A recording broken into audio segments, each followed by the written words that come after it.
acorta la cuenta regresiva para que se lleve a cabo el proceso de elección de la Asamblea Nacional Constituyente. Faltan menos de 48 horas. Y en conclusiones, seguimos en cobertura continua. Por eso, hoy tampoco tenemos las 5 del día. Lo que hay es otro programa especial de Venezuela. Se lo presento así.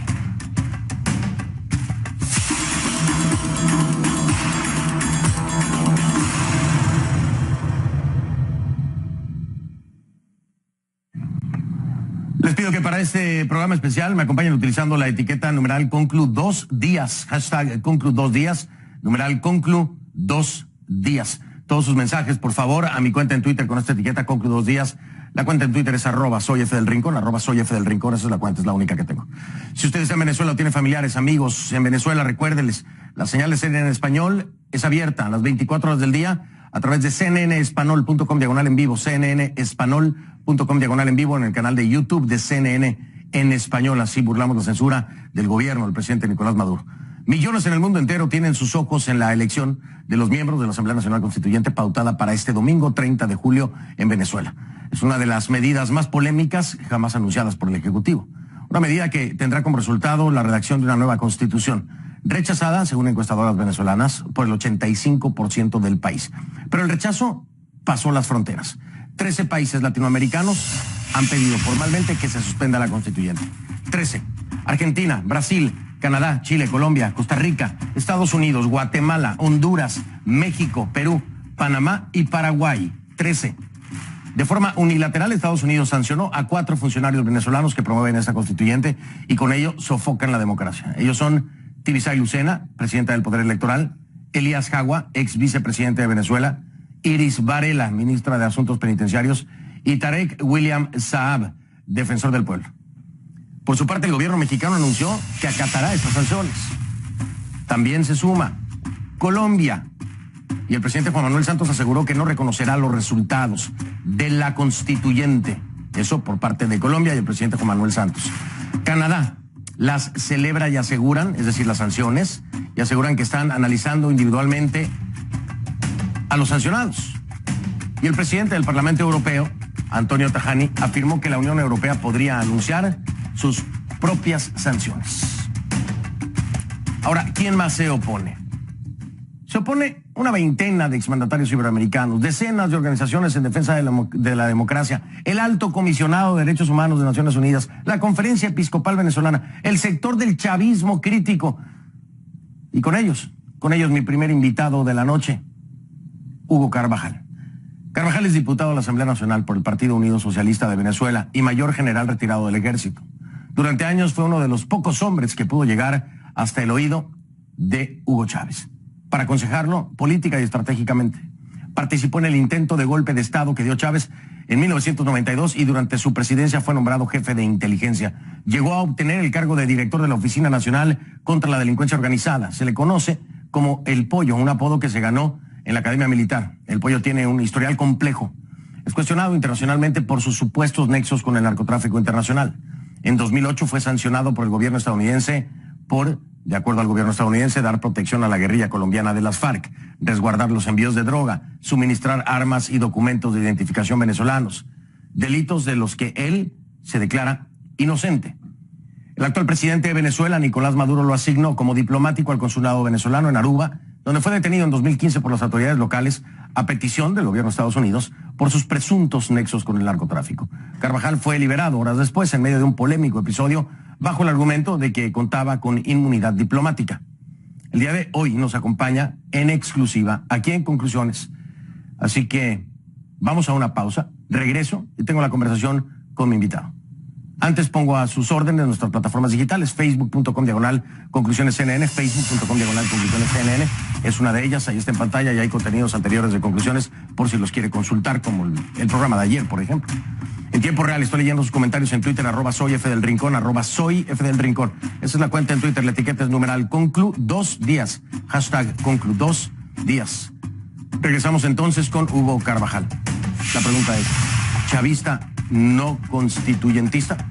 El mayor general retirado del ejército bolivariano y diputado del oficialismo no apoya la constituyente de Nicolás Maduro. Regresamos con esta entrevista exclusiva. Y más adelante también en este programa, Luis Almagro. ¿Y qué pasa el lunes?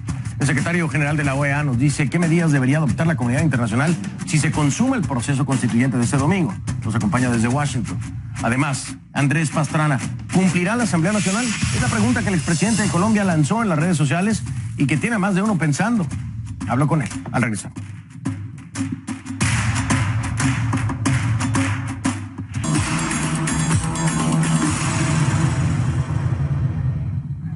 Le doy la bienvenida entonces en esta entrevista exclusiva a Hugo Carvajal, diputado de la Asamblea Nacional por el Partido Socialista Unido de Venezuela, mayor general retirado del Ejército de Venezuela. Me acompaña desde Caracas. Señor Carvajal, buenas noches. Tenemos un problema ahí con la señal y con el audio y con, bueno, en fin. Vamos a escuchar la postura del señor Carvajal porque es importante escucharlo. La cercanía con el presidente Hugo Chávez, la cercanía con el gobierno del presidente Nicolás Maduro, el apoyo recibido en el momento más difícil por parte del gobierno del presidente Nicolás Maduro con el tema de Aruba y la orden de detención por parte del gobierno de los Estados Unidos, las acusaciones de vinculación con el narcotráfico, la orden de detención que finalmente no se pudo consumar para el gobierno de los Estados Unidos. Hay acusaciones en contra del señor Carvajal en cortes de la Florida y en Nueva York. Todos estos cargos y todas estas acusaciones y todos estos apoyos, pues nos darían a entender que en ningún momento alguien que ha sido protegido por, principalmente y en esta ocasión, el gobierno de este señor, el presidente Nicolás Maduro, en su momento en Aruba, pues podría ir en contra de cualquier planteamiento que hiciera este gobierno. Sin embargo, al parecer las cosas no son así. Al parecer, el señor Hugo Carvajal va en contra precisamente del planteamiento de una constituyente. Y aquí nos lo va a dejar claro. Además hay muchos otros temas interesantes, como su relación de amistad, como él mismo lo ha dicho, con la fiscal general Luisa Ortega. ¿Y qué es lo que opina él acerca de lo que está pasando precisamente con la fiscal general Luisa Ortega de parte del gobierno del presidente Nicolás Maduro y del Tribunal Supremo de Justicia? Siendo Hugo Carvajal también diputado, parte de la Asamblea, que es desconocida por el Tribunal Supremo de Justicia, que la señala como en desacato. Él ¿asume ese desacato? ¿O por el contrario, se siente también eliminado por el Tribunal Supremo de Justicia? Él se identifica con el chavismo, se define como chavista. Preguntarle también eso, ¿es chavista y existe el madurismo? Todas estas cosas, ahora que ya tenemos la señal, gracias a la producción por el esfuerzo. Señor Carvajal, ¿me escucha? Buenas noches, bienvenido.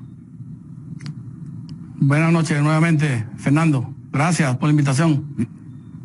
Al contrario, gracias a usted por esta exclusiva para conclusiones de entrada y voy directo para no perder el tiempo que ya perdimos bastante por el tema de la señal. ¿A favor o en contra de la constituyente? Bueno, Fernando, primero, gracias por esta oportunidad de dirigirme al país y especialmente a los dirigentes políticos que hacen vida en él.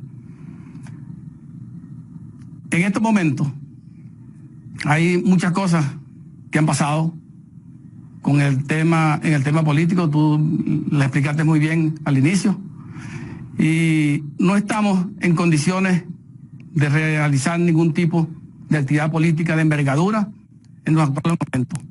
Razones conocidas por todos y Señor Carvajal, tengo de nueva cuenta problemas con el micrófono. No, yo creo que me está escuchando usted, lo voy a interrumpir. Tengo de nueva cuenta problemas con el micrófono. Voy a marcar una pausa. Por favor, ayúdennos con la conexión en Caracas y aquí en Miami. Voy a marcar una pausa y en Atlanta también. Voy a marcar una pausa. Regreso. Espero poder establecer la comunicación como Dios manda. Ya vengo. De vuelta con Hugo Carvajal, diputado de la Asamblea Nacional por el Partido Socialista Unido de Venezuela, en esta entrevista exclusiva para conclusiones. Hicimos ahí milagros. Tenemos la imagen y tenemos el audio por separado porque hay un problema con el audio. Señor Carvajal, me decía entonces que no se está en condiciones en el país de llevar a cabo un acto político de envergadura. Pero concretamente, y coincido con usted, no están las condiciones dadas, pero concretamente, si se estuvieran las condiciones, ¿usted está de acuerdo con una constituyente o no? Y es que no, por supuesto que no. La constituyente no va a resolver los problemas del país. Yo he sido muy no resuelve los problemas del país. Enfático en esa posición. Y entonces, como te estaba diciendo, han pasado demasiadas cosas en el país, y te puedo enumerar algunas, donde, bueno, hay muertos, heridos, violación de las propiedades, destrucciones. Y eso es una situación demasiado difícil para llevar adelante un proceso de este tipo. Es necesario a favor de una constituyente, que el país esté en condiciones de estabilidad. Ajá. Para hacer una elección de esta categoría. Claro, entonces no está de acuerdo con la constituyente, porque claro, la constituyente no va a arreglar los problemas del país, pero además las condiciones no están dadas, me queda claro. Ahora, el día de hoy, coincidentemente, Exacto, se están cumpliendo 3 años de su regreso a Venezuela después de estas acusaciones por parte de los Estados Unidos, de haber sido detenido en Aruba, de haber sido liberado por las autoridades holandesas. En fin, un momento en donde fue defendido por el gobierno del actual presidente Nicolás Maduro. ¿No le resulta contradictorio que hoy esté en contra de una propuesta de quien lo defendió en su momento? ¿No podrían tomarlo como traición, conociendo el comportamiento y viendo el ejemplo de la fiscal general Luisa Ortega, por ejemplo? Mire, yo creo que en lo absoluto. Yo simplemente tengo una posición muy crítica, muy analítica, muy personal, porque me preocupa profundamente lo que está pasando en el país. Hay una población allí sufriendo. Hoy, entrando acá a este estudio, me entero del triste fallecimiento de un venezolano más. Entonces el llamado es a la cordura. ¿Hasta cuándo? ¿Quién le va a dar un parado a esto? Y el tema de la doctora Luisa, bueno, ya la posición es conocida también. Luisa Ortega tiene su opinión, yo se la respeto como le respeto la opinión a todas las personas, especialmente a los venezolanos. Este tipo de cosas nos han llevado a que se magnifiquen los problemas. Está pasando lo mismo con nuestros poderes. No se respetan las opiniones de los poderes. Entonces estamos rayando en una cuestión demasiado delicada para la democracia, ¿entiendes? Entonces la Asamblea Nacional no reconoce al Ejecutivo, no reconoce al Tribunal Supremo, y el Tribunal Supremo no reconoce a la Asamblea Nacional, el Ejecutivo no reconoce ni a la Asamblea Nacional. Bueno, imagínate por dónde vamos. Hay que respetar esas cosas. La separación de poderes. Qué interesante lo que me está usted diciendo. Hay un cúmulo de cosas que me acaba de nombrar, que han sido los muertos, ya son 113, quiero actualizar la cifra, 113 los muertos, el último lo reportaron hace unos minutos. Hay enfrentamientos en las calles, sufrimientos, denuncias de tortura, de violación de derechos humanos. Hay un problema también con el reconocimiento de poderes y la separación de los mismos. Ya lo dijo todo usted. ¿Quién tiene la culpa de esto para usted? ¿Quién es el que ha originado esta situación en el no reconocer los poderes, no respetar los poderes, el que haya muertos, el que haya enfrentamientos? ¿Quién es? ¿Es el Estado? ¿Quién es para usted el responsable de esto? Pero para mí son responsables los dirigentes políticos de este país, por no haber tenido la capacidad, ni las ganas, ni la cordura necesaria para sentarse de verdad en una mesa y exponer sus posiciones, darle un parado a lo que está pasando en el país, dar un paso atrás de ser necesario, con el fin de solucionar el conflicto. ¿Usted ha visto los intentos de diálogo? Honestamente, dígame usted, señor Carvajal, ¿cree que se pueda dialogar con el gobierno? Yo eso lo veo como una palabra muerta, si se puede llamar de esa manera. Los diálogos están cerrados. ¿Una palabra muerta? ¿Por qué lo ve como palabra muerta? Pero es que yo veo, vamos a dialogar y no damos el siguiente paso. Vamos a nombrar públicamente ante el país algunos temas. Yo estoy dispuesto a hacer esto. ¿Ustedes qué nos van a ofrecer? Entonces, volviendo al tema de Aruba, que me lo mencionaste, ayer salió una lista de 13 compañeros más señalados, donde me preocupa, porque es una cosa totalmente ilegal. El subsecretario para el hemisferio occidental nombró a estas personas, y cuando le preguntan, que si le han decomisado bienes en Estados Unidos, dice que eso se va a investigar. O sea que te menciono y después investigo. Eso es tremenda irresponsabilidad, diría yo. Eso pasó conmigo. Me incluyeron injustamente en una lista donde yo en 3 oportunidades he solicitado información al respecto y me ha sido negada. Ya, y de parte, de la otra parte, lo que ocurre con los magistrados hoy, de orden directa del presidente Nicolás Maduro y después del Tribunal Supremo de Justicia, estos magistrados nombrados por la Asamblea Nacional, ya van 3 presos. ¿A usted le parece que eso está bien? Sí, bueno, las instituciones tendrán que dar respuesta al respecto. Y caemos en el mismo tema. Si no tenemos la autonomía para hacer las cosas, seguramente va a pasar esto y otras cosas más. El Tribunal Supremo emitiendo órdenes de captura. Eso es sumamente grave. Se puede llegar a una guerra civil, estaba diciendo usted en otras declaraciones que había leído. Pero me salta la duda y digo, ¿cómo puede haber una guerra civil si las armas están solamente al lado del gobierno? Mira, han pasado muchos eventos y lo digo y lo sostengo. Cada día que avanzamos sin darle respuesta a los problemas que hay en el país, a este conflicto, estamos ante la posibilidad cierta de una guerra civil. Las armas aparecerán en cualquier momento. El hecho de que las Fuerzas Armadas estén allí, si es a lo que te refieres, esas armas no tienen dueño. Eso no tiene dueño. Y ya tú has visto imágenes, tú estuviste aquí hace 3 años cubriendo bastante noticias en Táchira. Eso ni se parece a lo que tuviste en aquella oportunidad. Los niveles de violencia son extremadamente superiores a lo que tú viviste en aquel momento. Y me lo imagino. Ahora me dice usted, la culpa o la responsabilidad es de los dirigentes políticos del país. Quiero preguntarle algo, señor Carvajal. Usted es chavista y tuvo una cercanía con el fallecido presidente Hugo Chávez. ¿Usted es chavista? ¿Reconoce al gobierno de Nicolás Maduro como chavista? ¿O hay un madurismo y un chavismo?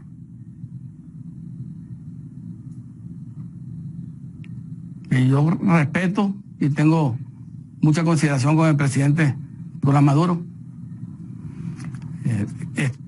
Como hay realmente un acomodo de fuerzas dentro del llamado chavismo. Ahí hay gente tradicional, si se pudieran llamar así. Hay un grupo por allí que se hace llamar chavistas críticos. Yo estoy con el pueblo, que me preocupa extremadamente lo que está pasando.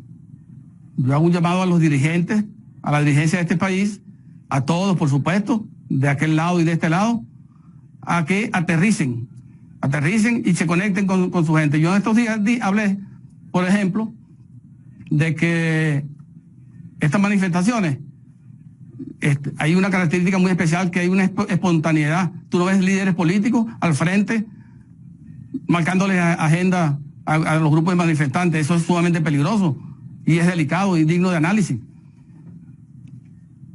¿Y no es peligroso el manejo que le están dando las fuerzas gubernamentales? Es decir, disparando directamente y a quemarropa, pues puede ser ya sea una bomba lacrimógena o un perdigón. Hay casos, incluso uno de ellos certificado por la Fiscalía, por la misma fiscal general Luisa Ortega. ¿Eso no es más peligroso que manifestarse? La represión que se ha utilizado por parte del gobierno, ¿usted la aprueba? No, por supuesto que no puedo aprobarla.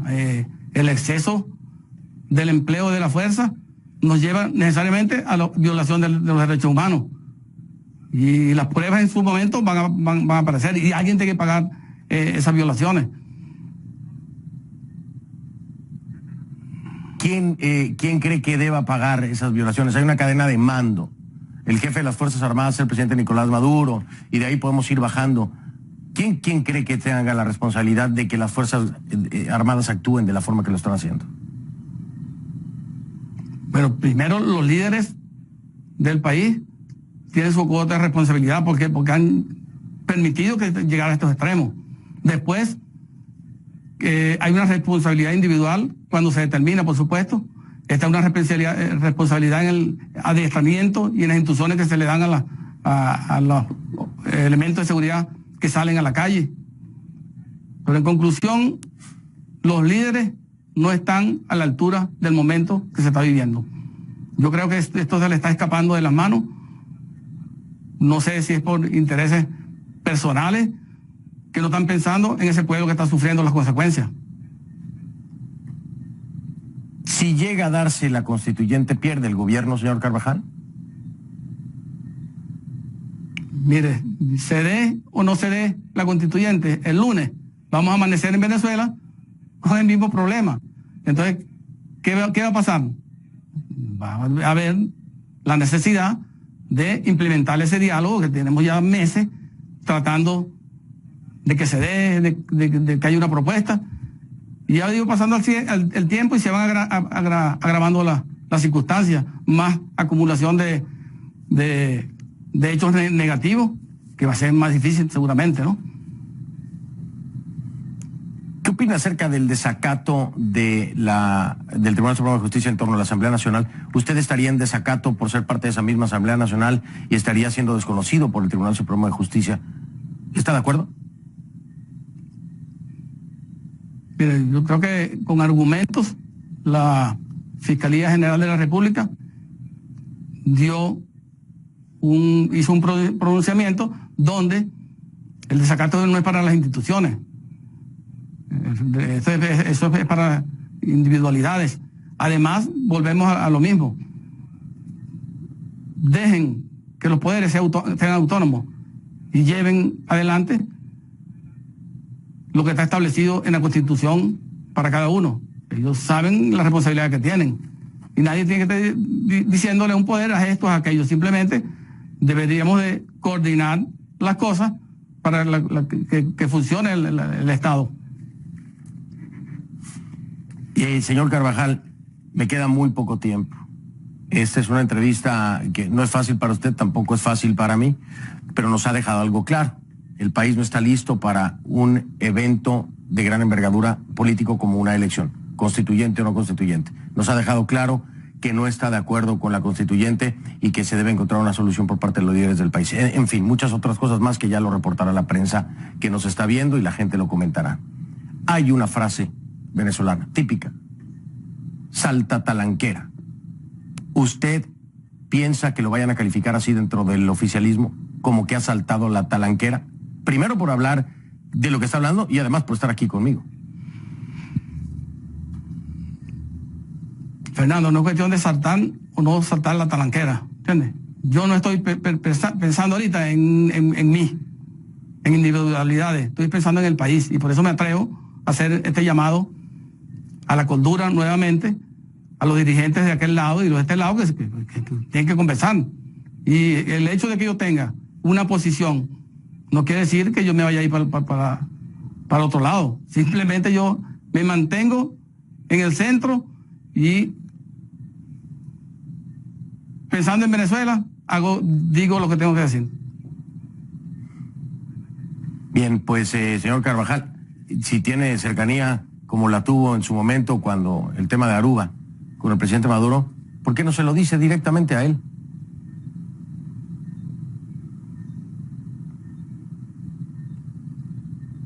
No tengo cercanía, no estoy cumpliendo funciones de gobierno en la actualidad.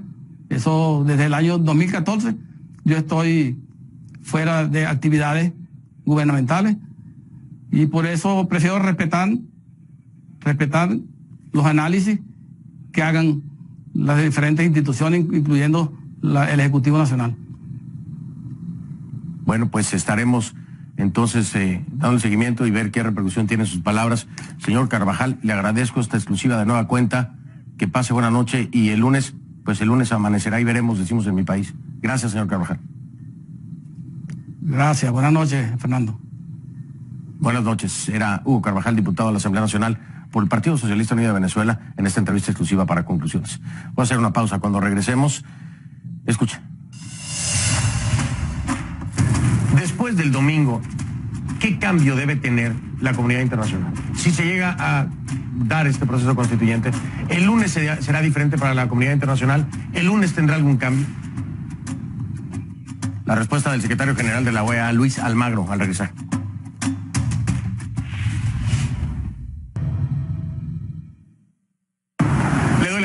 al secretario general de la OEA, Luis Almagro, quien nos acompaña precisamente desde la sede de la OEA allá en Washington. Secretario Almagro, gracias por esta entrevista. Y bueno, pues para iniciar, se ha llegado al viernes, faltan menos de 24 horas para que se inicie este proceso constituyente. No se ha dado un cambio de postura del gobierno. ¿Qué hacer en las próximas 24 horas? La comunidad internacional, la OEA, los venezolanos en Venezuela, ¿qué hacer? Bien, podemos decir que desde la comunidad internacional tenemos que mantener nuestro más enérgico rechazo y condena a este proceso completamente ilegítimo de la Asamblea Nacional Constituyente. Se deben pensar en medidas incrementales a los efectos de que la presión sobre el régimen sea cada vez más fuerte, a los efectos de impedir esta constitucionalización de una dictadura. El camino para los venezolanos es mucho más arduo, porque las dinámicas de oposición obviamente tienen que enfrentarse a la represión sistémica que realiza la dictadura sobre ellos, y por lo tanto ayer han costado pérdidas de vidas humanas, torturas sobre los detenidos, torturas sobre los presos políticos. El sufrimiento del pueblo venezolano es muy grande en todo este proceso y obviamente los motiva, le da la fuerza el deseo de libertad y el deseo de revertir esta situación de crisis que vive el país. Hablando de la comunidad internacional, vemos que México se suma a las sanciones que el Departamento del Tesoro de los Estados Unidos ha puesto a figuras del gobierno del presidente Nicolás Maduro. También Canadá, lo ha dicho hoy también Colombia. Sé que hay una preocupación en ese sentido por el tema de las sanciones. A veces funcionan, a veces no. ¿Está usted de acuerdo en la línea que hasta este momento ha marcado la comunidad internacional en cuanto a sanciones a funcionarios en particular, que se han anunciado y que se siguen sumando países? Sí, completamente. Hemos apoyado este tipo de medidas desde el principio, antes que las mismas fueran implementadas. Creemos que es el mecanismo de presión más fuerte que puede recibir el régimen, son las sanciones de que le establezca la comunidad internacional. Cuantos más países se suman, mejor, más fuerza tienen las mismas, y por lo tanto creo que es un camino a seguir y a reforzar si la Asamblea Nacional Constituyente no se baja, y definitivamente también si no hay una salida democrática para el país a través de elecciones libres y transparentes. El domingo se puede llegar a concretar el proceso constituyente, pero al día siguiente, lunes, la situación en Venezuela no cambiará en ninguno de sus tenores, es decir, en problemas de seguridad, en represión, en salud, en todos los temas que hemos venido hablando durante tanto tiempo. Después del domingo, ¿qué cambio debe tener la comunidad internacional? Si se llega a dar este proceso constituyente, ¿el lunes será diferente para la comunidad internacional? ¿El lunes tendrá algún cambio? Sí, el domingo un día definitivo para este proceso.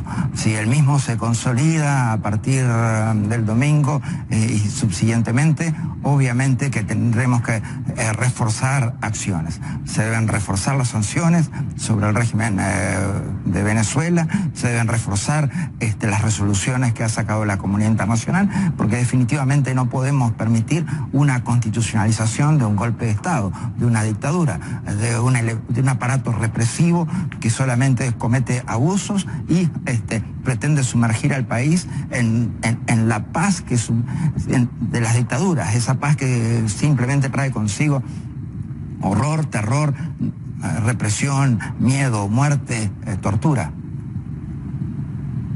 ¿Hay alguna vía disponible todavía, secretario Almagro, para establecer algún tipo de diálogo en alguna condición particular, con algunos veedores en particular? Porque hay quienes aún empujan hacia ese lado, aún impulsan un posible diálogo. El mismo presidente Maduro en un estado ambiguo, primero amenaza y por el otro lado pide diálogo. ¿Existe todavía esa posibilidad, secretario Almagro? Está completamente cerrada. Mire, el proceso es evolutivo y muy dinámico. El tema es que, como usted dice, los mensajes son contradictorios. Por un lado, se asesinan a manifestantes en las demostraciones y por el otro, se quiere abrir la puerta al diálogo con los dirigentes de la oposición.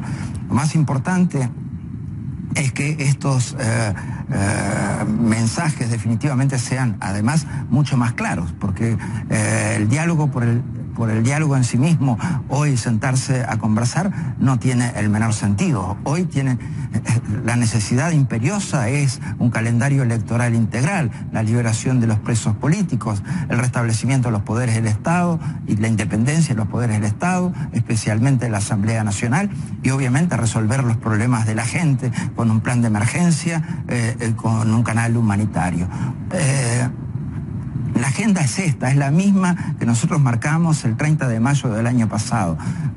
Hasta que esta agenda no se aborde, ¿y por qué se ha demorado tanto en abordar esta agenda, que es la realidad de las soluciones para Venezuela?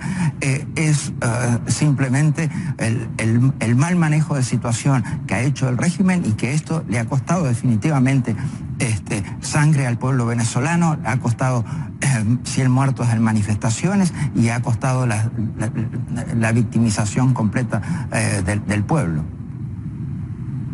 Ahora, si bien es cierto este tema del diálogo, que se vuelve muy complejo, ha habido, si no diálogo, intentos de negociación.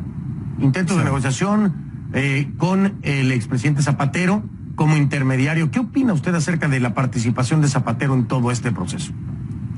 Mire, ojalá que este punto de la agenda en el que estamos y en el que hemos hecho referencia, y que es necesario resolver un calendario electoral integral, la liberación de los presos políticos, restablecimiento de poderes, canal humanitario o plan de emergencia, hubiera sido el tema, la agenda que se hubiera abordado en el pasado mes de noviembre para resolver la situación de crisis que vivía el país.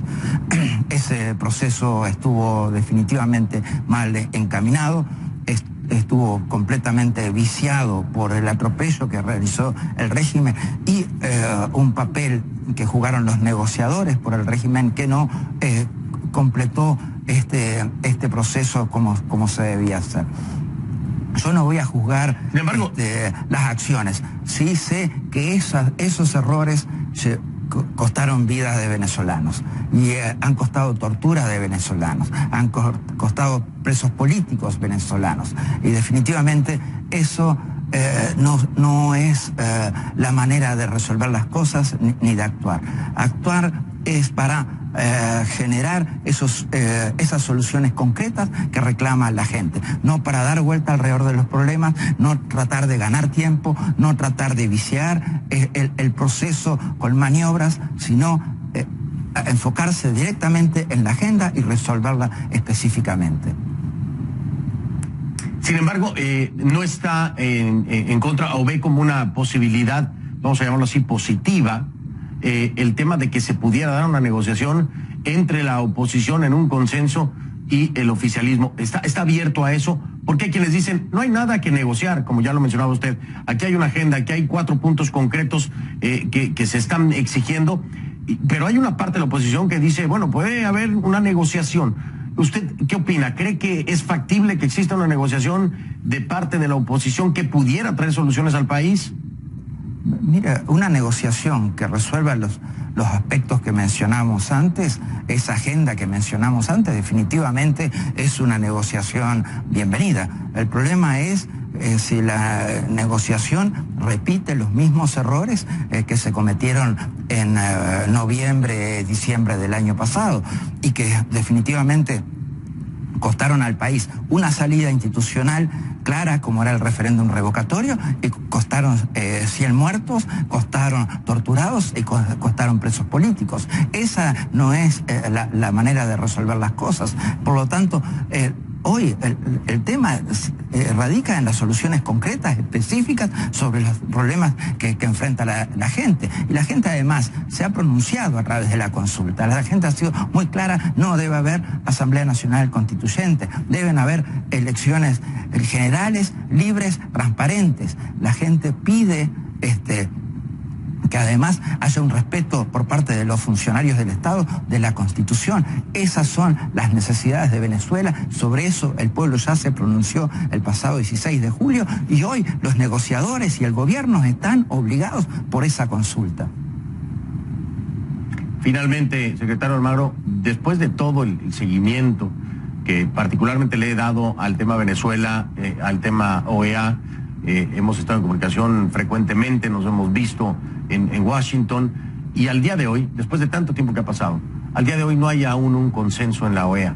No existe tal, no se ha podido concretar en torno a Venezuela, ha sido una estira y afloja.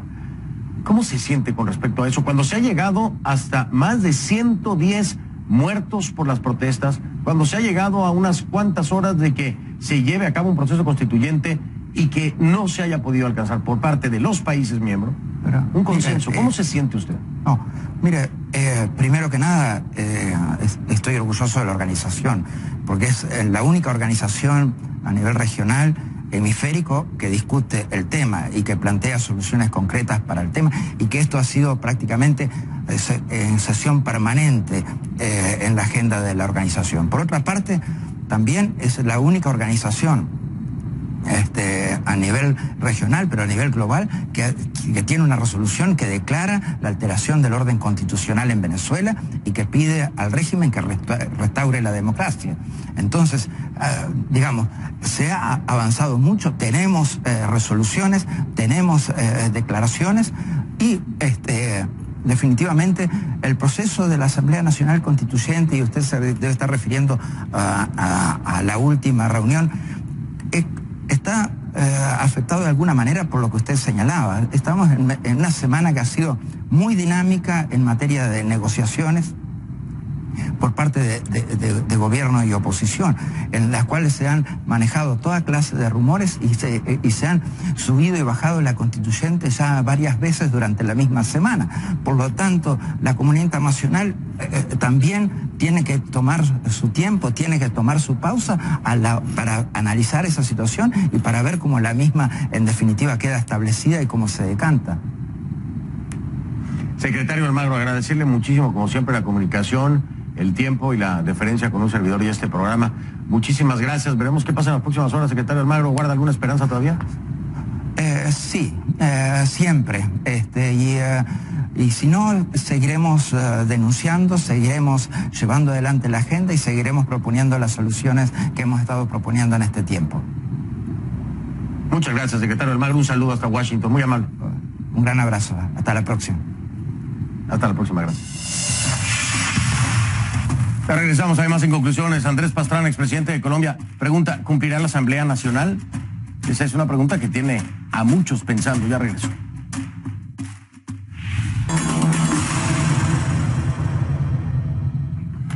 Continuamos con el tema Venezuela y me voy directamente hasta Colombia porque ya está el expresidente Pastrana, Andrés Pastrana, que nos ha estado esperando muy pacientemente y escuchando todas las opiniones. Expresidente Pastrana, gracias, buenas noches.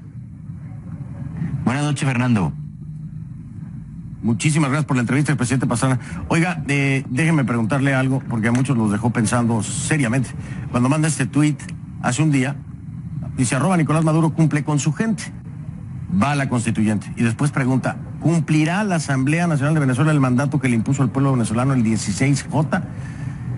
A ver, expresidente, yo le voy a preguntar, ¿cómo podría la Asamblea cumplir con esto?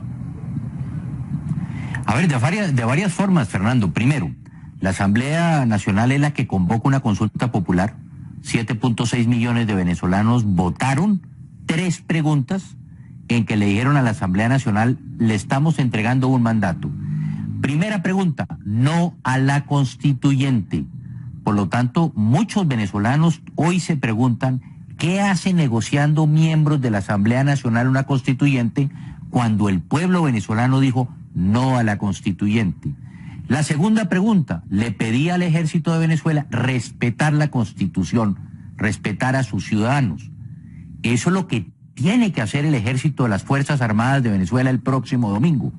Cuando uno ha tenido la posibilidad de acudir a una cita electoral en Venezuela, Son los militares los que llevan las máquinas, los que cuidan los centros de votación, los que abren, los que cierran esos puestos de votación. Son los militares, Fernando, los que están ahí garantizando un proceso electoral. La pregunta que nos hacemos hoy y que se hacen los venezolanos es, ¿el ejército el domingo va a respetar la Constitución? ¿Va a hacer respetar la Constitución?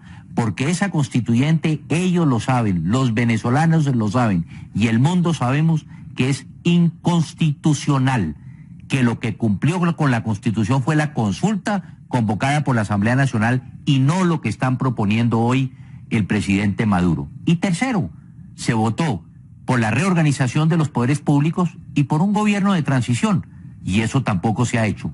¿Cómo podemos entender nosotros, el mundo, cuando es la propia Asamblea Nacional la que dice los 33 miembros del Tribunal Supremo de Justicia fueron elegidos contra la Constitución, fueron elegidos ilegalmente? Y Fernando, ¿qué sucede hace algunos días? La Asamblea Nacional nombra 13 miembros y no los 33 miembros. Segundo, ¿qué pasó con el Consejo Nacional Electoral? Ellos mismos dijeron que ese consejo había sido elegido inconstitucionalmente. ¿Por qué no han nombrado el Consejo Nacional Electoral? Y se habla de un gobierno de transición. ¿Por qué no comenzaron a implementar ese mandato que el pueblo venezolano les entregó para comenzar a implementar ese gobierno de transición?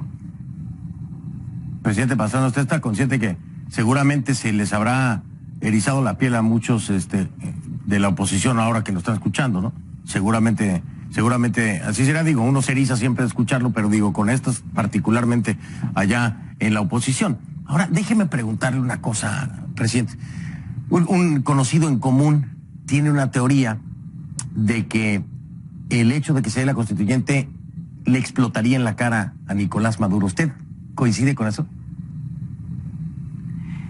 A ver, nosotros también lo hemos dicho, Fernando, pero perdón, para culminar lo anterior, como usted dice, la oposición puede estar erizada, pero es que ellos nos invitaron a 35 expresidentes a que fuéramos veedores de un proceso.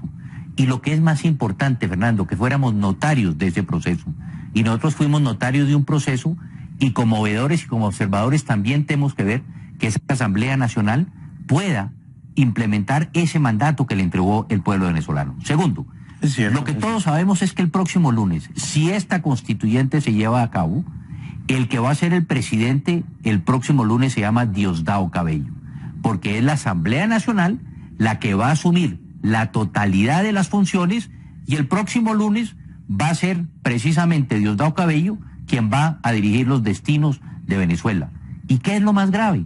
Que vamos a tener una, de verdad, ahí sí, Fernando, como lo hemos dicho, una narcodictadura. Diosdado Cabello, el Departamento de Estado, los americanos, son los que han dicho que él es el jefe del cartel de los soles. Por lo tanto, el lunes tendremos una verdadera narcodictadura en Venezuela. Ningún país de América Latina puede acompañar, puede respaldar ese proceso constituyente si se celebra el próximo domingo. Me quedan 3 minutos, los quiero aprovechar al máximo, presidente Pastrana. Me imagino que, no sé si ya me está escuchando, pero la pregunta es la siguiente. ¿Qué se hace, presidente Pastrana, qué se hace a partir del lunes por parte de la comunidad internacional? ¿Qué hace la Asamblea Nacional? ¿Qué se podría hacer? A ver, no se puede de ninguna forma, Fernando, respaldar una constituyente. Hay que condenarla. Fíjese usted, hoy, y me alegra y tengo que decirlo, yo no coincido con el presidente Santos en muchas cosas. Hoy el presidente Santos ya ha dicho que no va a respetar la constituyente, cosa que no hizo en Colombia. En Colombia no respetó la voluntad popular, pero eso es otro tema, Fernando, que discutimos. Pero hoy respaldo la posición del presidente Santos, que no va a respetar el resultado de la constituyente el próximo lunes, y eso es lo que deben hacer todos los países de América Latina. Hay una constituyente promovida por Cuba que lo que busca es consolidar una narcodictadura, y por lo tanto ninguno de los presidentes de América Latina puede respaldar esta constituyente y el resultado de esta constituyente narco-paraconstituyente el próximo domingo. ¿Y la Asamblea Nacional qué puede hacer, presidente Pastrana? ¿Qué es lo que puede hacer la Asamblea Nacional después del domingo si se da el proceso constituyente? Lo que le dijo el pueblo votaron 7.6 millones de colombianos, que no haya constituyente, que se elija un gobierno de transición y que los militares puedan respetar precisamente la Constitución. Los militares, estoy seguro, Fernando, una cosa, el domingo ellos no se han involucrado en estas manifestaciones, en esta violencia contra la gente. Los militares no van a manchar sus manos de sangre el próximo domingo, porque ellos saben, los militares, que si el domingo salen a masacrar a sus compatriotas, a los venezolanos, o terminan, como lo escribimos con el presidente Quiroga, en una hamaca en La Habana, sí, o en una cárcel fría en La Haya. Pues amanecerá y veremos, presidente.